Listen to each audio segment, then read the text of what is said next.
राम जी उनकर मोहनी मूर्तिया रच रच गढ़ले बाड़े, अंगे अंगे खूब मिजाज से सचा में ढरले बाड़े।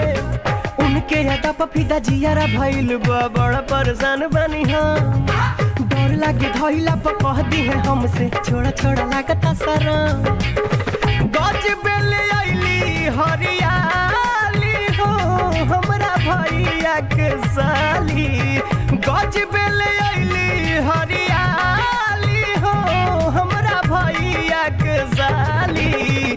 सीधे दिल में घुस जाली हो हमरा भैया के साली, आई हो दादा दिल में घुस जाली हो हमरा भैया के साली। आजिया साली।